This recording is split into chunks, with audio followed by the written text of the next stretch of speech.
ಗಂಡ ಹೆಂಡತಿ ಮಧ್ಯೆ ಜಗಳ ಯಾವ ವಿಷಯಕ್ಕೆ ಆಗ್ತದೆ, ಅದನ್ನು ತಡೆಗಟ್ಟೋದು ಹೇಗೆ? ಸಂಬಂಧಗಳಲ್ಲಿ ತುಂಬ ಪ್ರವೇಶಿ ನಿಕಟ ಸಂಬಂಧ ಅಂದರೆ ಗಂಡ ಹೆಂಡತಿ ಸಂಬಂಧ. ಎಲ್ಲ ಪರ್ಸ್ನಲ್ ವಿಷಯಗಳನ್ನು ನಾವು ಹಂಚ್ಕೊತೀವಿ, ಏನೂ ಮುಚ್ಚಲಿಕ್ಕೆ ಆಗಲ್ಲ. ನಾವು ಹೇಗಿದ್ದೇವೋ ಹಾಗೆ ತೋರಿಸ್ಕೊಳ್ತೇವೆ. ಹೆಂಡತಿ ಗಂಡನ ಹತ್ತಿರ, ಗಂಡ ಹೆಂಡತಿ ಹತ್ತಿರ. ಇಂಥ ಒಂದು ಸಂಬಂಧ ಇರಲೇಬೇಕು. ಮನ ಬಿಚ್ಚಿ ಮಾತಾಡಲಿಕ್ಕೆ, ಯಾವುದೇ ವಿಷಯದ ಬಗ್ಗೆ ನಿಸ್ಸಂಕೋಚವಾಗಿ ಮಾತಾಡಲಿಕ್ಕೆ ಇಂಥ ಒಂದು ಸಂಬಂಧ ಅವಶ್ಯಕ ಸಹ. ಆದರೆ ಇಂಥ ವ್ಯವಸ್ಥೆ ಇದ್ದರೂ ಸಮೇತ ಯಾಕೆ ಗಂಡ ಹೆಂಡತಿ ಮಧ್ಯೆ ಜಗಳ, ಗಲಾಟೆ, ಹೊಡೆದಾಟ ಯಾಕಾಗುತ್ತದೆ? ಗಲಾಟೆ ಡೈವರ್ಸ್ ಮಟ್ಟಕ್ಕೆ, ಕೊಲೆ ಮಟ್ಟಕ್ಕೆ ಸಹ ಹೋಗ್ತದೆ. ಹೊಂದಿಕೊಂಡು ಸಹಿಸ್ಕೊಂಡು ಹೋಗೋರು ಸ್ವಲ್ಪ ಜನ ಇದ್ದಾರೆ, ಸ್ವಲ್ಪ ಜನ ಬೇಸತ್ತು ಡೈವರ್ಸ್ ಕೊಡೋರು ಇದ್ದಾರೆ. ಯಾರ ಜೊತೆ ನಾವು ಜೀವನ ಪರ್ಯಂತ ಇರಬೇಕು ಅಂಥವ್ರ ಜೊತೆನೇ ನಾವು ಡೈಲಿ ಜಗಳ ಆಡ್ತೀವಿ, ಮನಸ್ಸು ನೊಂದು ಹೋಗುತ್ತೆ. ಈ ಗಂಡ ಹೆಂಡತಿ ಮಧ್ಯೆ ಜಗಳ ಆಗಲಿಕ್ಕೆ ಕಾರಣ ಏನು? ಇದನ್ನು ಇಬ್ಬರು ಅರ್ಥ ಮಾಡ್ಕೋಬೇಕಾಗತ್ತೆ. ಆ ಕಾರಣ ತಿಳ್ಕೊಂಡ್ಬಿಟ್ರೆ ಮುಂದೆ ಜಗಳ ಆಗಲ್ಲ. ಗಂಡ ಹೆಂಡತಿ ಹೇಗೆ ಪರಸ್ಪರ ಹತ್ತಿರ ಆಗ್ತಾರಂದರೆ ಪ್ರೇಮದ ಕಾರಣದಿಂದ, ಆಕರ್ಷಣೆಯಿಂದ. ಒಬ್ಬರನ್ನೊಬ್ಬರು ನೋಡಿದ್ರು, ಆಕರ್ಷಣೆ ಆಯಿತು, ಪ್ರೀತಿ ಆಯಿತು, ಹೃದಯಕ್ಕೆ ಇಷ್ಟ ಆದರು, ಹತ್ತಿರ ಬಂದರು. ಇದು ಮೊದಲನೇ ಸ್ಟೇಜು, ಪ್ರೇಮದ ಸ್ಟೇಜು. ಒಬ್ರಿಗೊಬ್ರು ಹತ್ತಿರ ಬಂದ್ವಿ, ಸೆಕ್ಸುವಲ್ ರಿಲೇಷನ್ಶಿಪ್ ಆಯಿತು, 2-3 ವರ್ಷ ಆದಮೇಲೆ ಮಕ್ಕಳು ಆಯಿತು. ಇದು 2ನೇ ಸ್ಟೇಜು, ಕಾಮದ್ದು. ಈಗ 3ನೇ ಸ್ಟೇಜ್, ಮಕ್ಕಳ ಕಾರಣದಿಂದ ಒಬ್ರನ್ನೊಬ್ಬರು ಜೊತೆ ಇರ್ತೀವಿ, ಇಷ್ಟ ಇದ್ರೂ ಇಲ್ದಿದ್ರೂ. ಮೊದಲನೇ ಕಾರಣ ಪ್ರೇಮದಿಂದ ಸ್ಟಾರ್ಟ್ ಆಯಿತು, ಅದು ಮುಗೀತು. ಯಾಕೆಂದರೆ ಅದೀಗ ಪ್ರೇಮ ಕಾಮವಾಗಿ ಮಾರ್ಪಾಡಾಯಿತು. ಇನ್ನು 3ನೇದು ಮಕ್ಕಳ ಕಾರಣದಿಂದ, ಜವಾಬ್ದಾರಿ ಬಾಧ್ಯತೆ ಏನಿದೆ ಅದರ ಕಾರಣದಿಂದ. ಸಮಾಜಕ್ಕೋಸ್ಕರ ಆದರೂ ಬದುಕಬೇಕೀಗ. ಯಾಕಂದರೆ ಗಂಡು ಒಬ್ಬನಿದ್ದರೆ ನಡೀತದೆ, ಹೆಣ್ಣು ಒಬ್ಬರಿದ್ದರೆ ಸಮಾಜ ಒಪ್ಪಲ್ಲ, ನೂರಾರು ತೊಂದರೆ. ಹಾಗಾಗಿ ಹೆಣ್ಣು ಎಷ್ಟೋ ಸಲ ಅಸಹಾಯಕತೆಯಿಂದ ಗಂಡಿನ ಜೊತೆ ಬಾಳ್ವೆ ಮಾಡಬೇಕಾಗತ್ತೆ. ಆಮೇಲೆ ಬರೋ ಸಮಸ್ಯೆನೇ ಅಹಂಕಾರ, ಈಗೋ.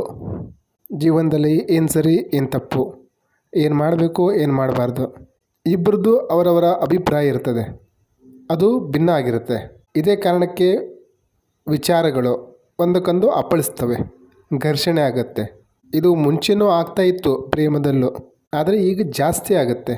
ಮೊದಲನೇ ಸಲ ನೀವು ನೋಡಿದಾಗ ಸುಂದರ ಕಾಣ್ತಾ ಇದ್ದರು, ಕೂತ್ಕೊಂಡು ಮಾತಾಡಿದ್ರಿ, ಆವಾಗ ಅವರ ವಿಚಾರ ಗೊತ್ತಾಯಿತು.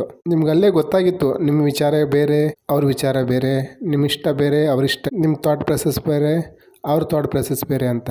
ಆದರೆ ಪ್ರೀತಿ ನಮ್ಮನ್ನು ಜೋಡಿಸ್ತಾ ಇತ್ತು. ಮತ್ತು ನಾವು ರಾಜಿ ಆಗಿಬಿಟ್ವಿ.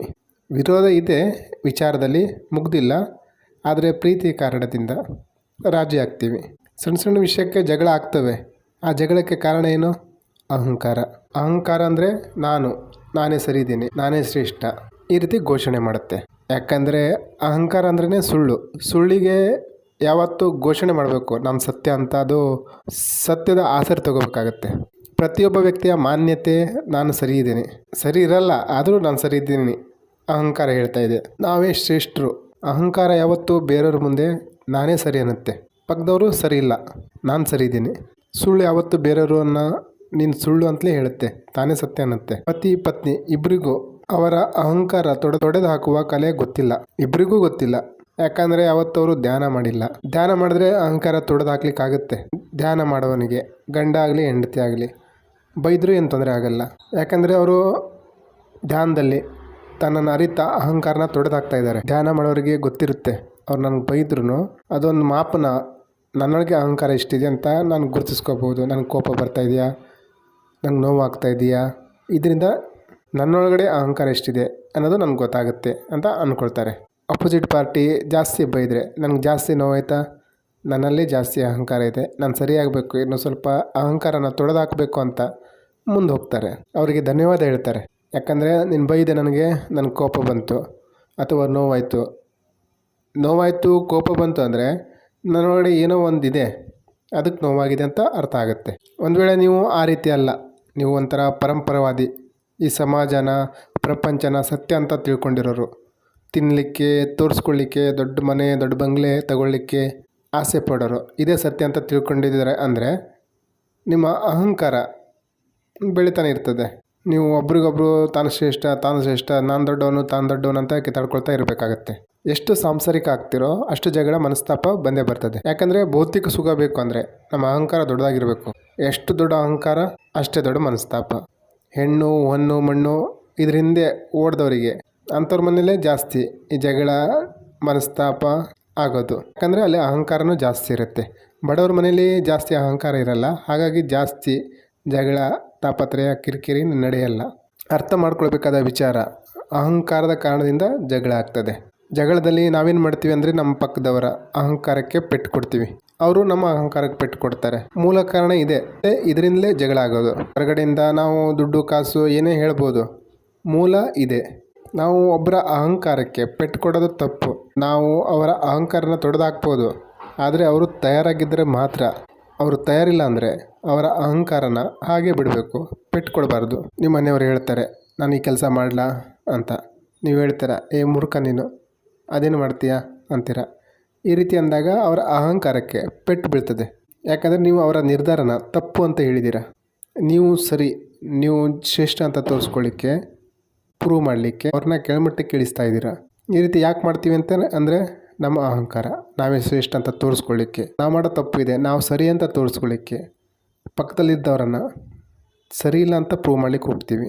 ನಾವು ನಮ್ಮ ಅಹಂಕಾರನ ತೊಡೆದಾಕ್ಲಿಕ್ಕೆ ನೋಡಬೇಕು. ನಿಮ್ಮನ್ನು ನೀವು ಹೇಗೆ ಶ್ರೇಷ್ಠ ಅಂತ ತೋರಿಸ್ಕೊಳ್ಳಿಕ್ಕೆ ನೀವೇನು ಮಾಡ್ತೀರೋ ಅದನ್ನೇ ಅವರೂ ಮಾಡ್ತಾರೆ.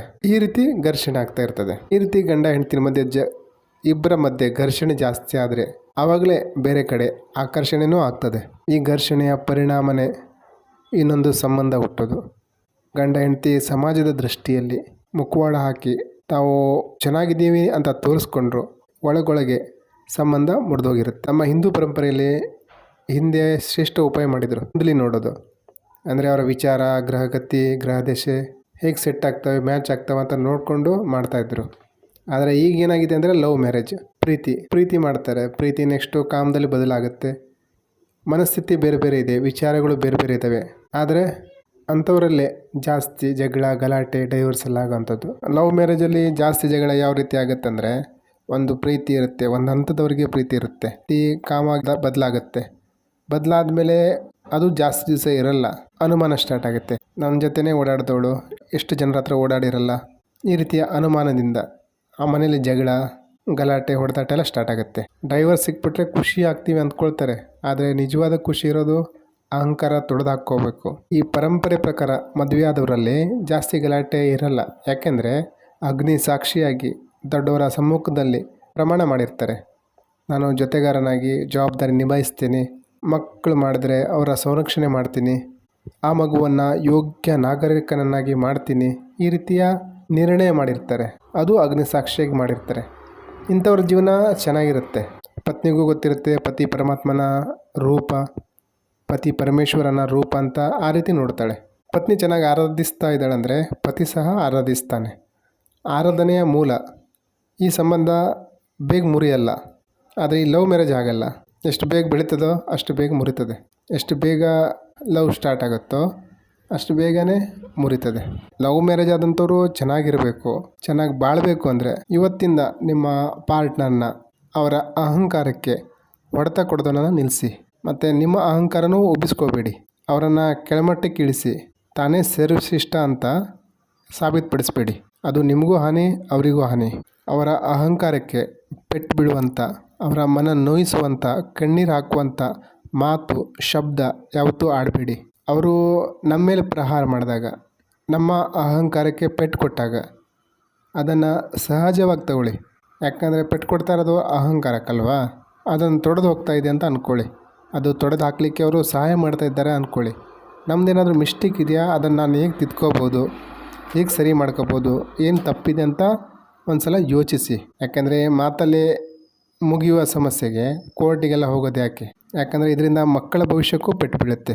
ನೀವು ಸರಿಯಾಗಿ ಮಾತಾಡೋದನ್ನು ಕಲ್ತ್ಬಿಟ್ರೆ ಸಮಸ್ಯೆಯಲ್ಲಿ ಪರಿಹಾರ ಆಗುತ್ತೆ. ಮಾತು ಯಾವ ರೀತಿ ಇರಬೇಕಂದ್ರೆ ಅವರ ಅಹಂಕಾರಕ್ಕೆ ಪೆಟ್ಟು ಬೀಳಬಾರ್ದು. ಹಾಗಂತ ಖುಷಿ ಮಾಡಿ ಉಪ್ಪಿಸಿ ಅಂತಲೂ ಹೇಳ್ತಾ ಇಲ್ಲ. ನೀವು ಖುಷಿ ಮಾಡಿದಷ್ಟು ದುಃಖನೂ ಮಾಡ್ತೀರ, ನೋವು ಕೊಡ್ತೀರ. ನಾವು ಹೇಗಂದರೆ ಜಾಸ್ತಿ ಇಷ್ಟಪಡ್ತೀವಿ, ಇಲ್ಲ ಜಾಸ್ತಿ ಬೈತಾ ಇರ್ತೀವಿ. ನೀವು ಅವರ ಅಹಂಕಾರ ದೊಡ್ಡ ಮಾಡೋದು ಬೇಡ, ಅದಕ್ಕೆ ಪೆಟ್ಟು ಕೊಡೋದು ಬೇಡ. ಸಣ್ಣ ಸಣ್ಣ ವಿಷಯಕ್ಕೆ ಟಾಂಟ್ ಕೊಡೋದನ್ನು ಬಿಟ್ಬಿಡಿ. ಒಂದು ಪ್ರಶ್ನೆ ಸದಾ ಕೇಳ್ಕೊಳ್ಳಿ, ನಾನು ಅವರ ಅಹಂಕಾರಕ್ಕೆ ಪೆಟ್ಟು ಕೊಡ್ತಾ ನನ್ನ ಅಹಂಕಾರನ ಹೆಚ್ಚಿಸ್ಕೊಳ್ತಾ ಇದ್ದೀನ?